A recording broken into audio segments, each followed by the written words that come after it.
We have a lot of sand in our Florida soil. In fact, the mason jar sand test that I did a couple of years ago, we had 83% sand, 17% silt, and 0% clay. And so to amend our soil initially for our market garden, we brought in mulch. We got free mulch from the county mulching facility. We brought it in by the truckload. And this particular garden that we call number 5, it's inside our greenhouse. We covered this with probably 4 to 6 inches of good mulch. And as we have planted in here, especially in the last year when we really got going good on compost, we've put a lot of high quality compost extract on this soil. But what I'm finding is that I still have sand. And so what's happening in Florida? Okay, especially during the summer, it's hot. It's hot and it's humid. And we get between 50 and 60 inches of rain here, and most of the rain, probably half of the rain, comes in June, July, August, September. Big portion of the rain comes in the summer months. And so what happens to the organic matter is that it just decomposes very rapidly. I mean, this garden is probably 3 years old, 3 or 4 years old. And all the mulch that we put here, you don't find it. You dig down, you don't find it. There's no little woodies left. There's nothing. And so what happens when you've put a lot of organic matter onto your soil, it breaks down and then it's baked in this Florida microwave, is that as these organic material breaks down, it leaves behind fairly hydrophobic compounds like lipids and other things that I don't remember. And so especially the surface of your soil where the water from the rain, the heat, that's where the breakdown happens the fastest. And so you get this layer of these waxy, hydrophobic, post-organic matter decomposition stuff. And it's like you've just waxed your garden. And the rain falls, and it doesn't matter how much falls. You can get a half an inch, you can get 2 inches, and you dig down a little bit, and it's dry. So I'm going to show you right now. We've had, let's see, it's Monday. In the last week, we've had over 2 inches of rain. And just today, we've had 4/10 of an inch of rain just an hour or so ago. So you walk in here and it looks wet.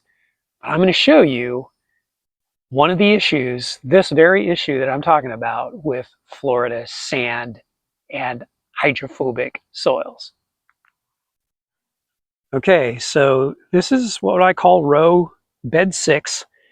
And I've got some sun hemp growing here.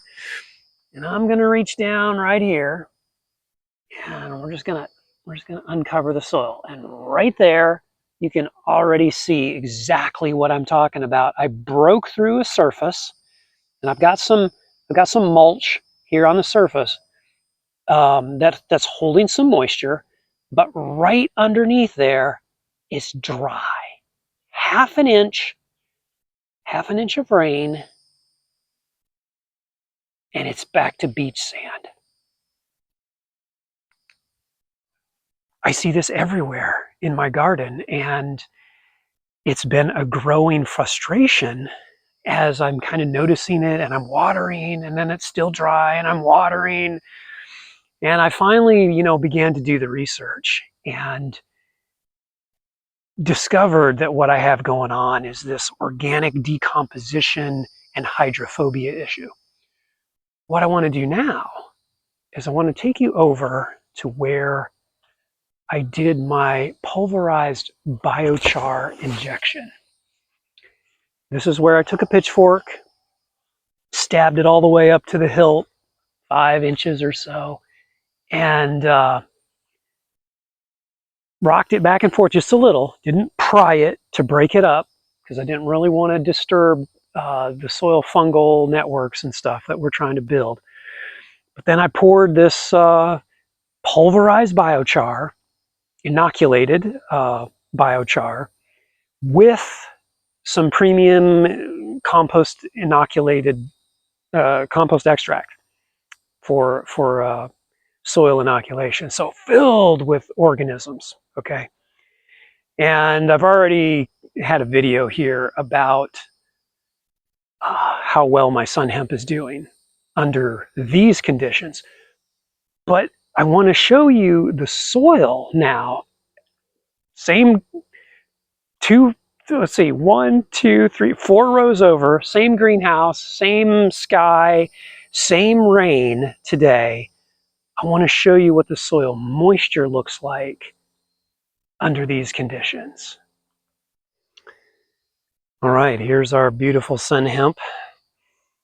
Now I'm going to come down here, right in this area.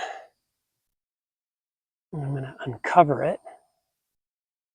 And what you notice right off the bat is that beach sand right under there. Okay? It's moist. Okay, I'm going down. There's actually a root of some kind. I'm going down and you can see this is moist. This is not, it's sandy, but it's moist. It's moist sandy.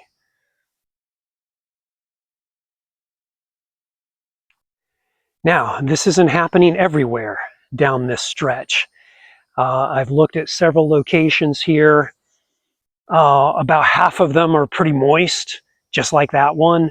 Some of them are pretty dry. Looks like the same as it did over there.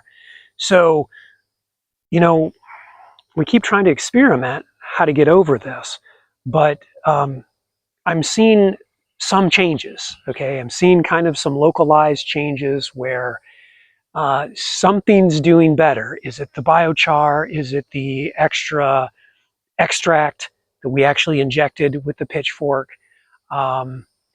It's got to be one of the two because everything else is equal. The rain is equal.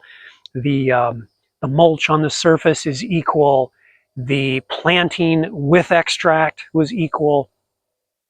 So, so I'm pretty excited actually to find that. I'm excited to find anywhere in my garden where rain comes down, hits the ground, and actually moistens the soil down 2, 3, 4 inches, just with, you know, 4/10 of an inch of rain. So I'm pretty excited about that. We need to do more study. We need to find out. We need to make sure we understand how to make this happen everywhere. But I think we're making some progress, and we're starting to see some good moisture retention with the biochar. So hope that's helpful, and I will certainly keep you informed as I make more progress, do more studies, and find out what's really going on. So that's it from Good Soil Farm. Keep things growing on, and we'll see you next time.